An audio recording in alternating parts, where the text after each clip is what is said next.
Ang bagyong Yolanda po ay ikalawang super typhoon na pumasok sa bansa nitong taon, kasunod ng bagyong Odette na nanalasa naman noong Setyembre. Paano nga ba nabubuo ang isang super typhoon?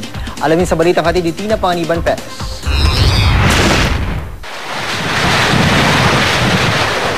Ang bagyong Yolanda ang pangalawa lang sa bagyong Odette sa mga tinaguriang super typhoon na pumasok sa bansa ngayong taon. Walang kategoryang super typhoon sa listahan ng Pag-asa. Pero pinauso ng Amerika ang katagang super typhoon para sa mga bagyong ang bugso ng hangin ay aabot ng 215 kilometers per hour. Ayon sa Pag-asa, pare-pareho lang ang kondisyon para mabuo ang bagyo. Mapa-tropical depression, tropical storm, typhoon o super typhoon man.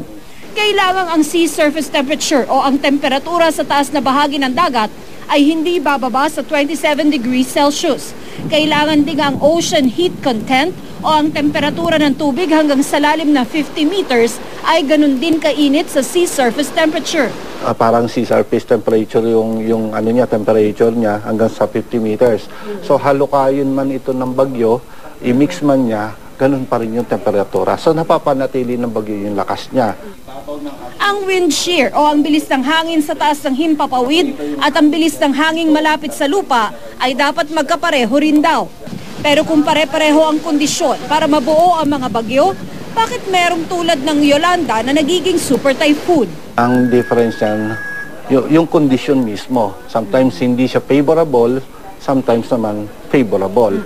Mas maganda ang naranasan nitong si Yolanda compare sa others na bagyo. Kadalasang nangyayari ang mga kondisyon para sa pagbuo ng bagyo mula Mayo hanggang Disyembre sa West Pacific Ocean. Hanggang 32 bagyo ang nabubuo kada taon. Pero ang average na aktual na pumapasok sa Philippine Area of Responsibility ay 19. Pero mula noong 2003, pinakamaraming bagyo ang nabuo ngayong taon.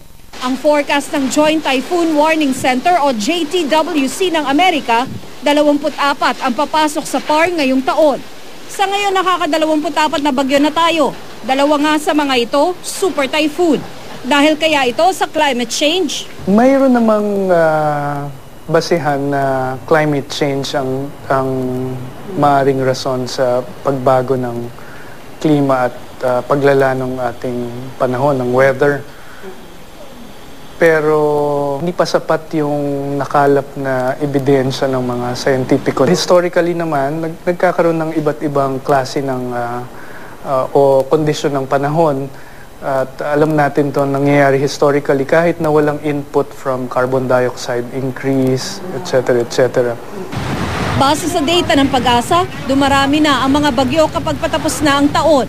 Pero base sa data ng JTWC mula 2003 hanggang 2013, pinakamarami pa ring super typhoon kapag Setyembre. Nauna nang sinabi ng Pag-asang 5 pang bagyo ang inaasahang papasok sa PAR hanggang Disyembre. Pero mahirap daw sabihin kung magiging kasinlakas ng mga ito ang super typhoon Yolanda. Di bali sila lumakas kung gaganyan lang sila eh. Walang problema yun eh. Ang problema ngayon, malalakas na naglalaan pa. Tina Panganiban Perez, GMA News.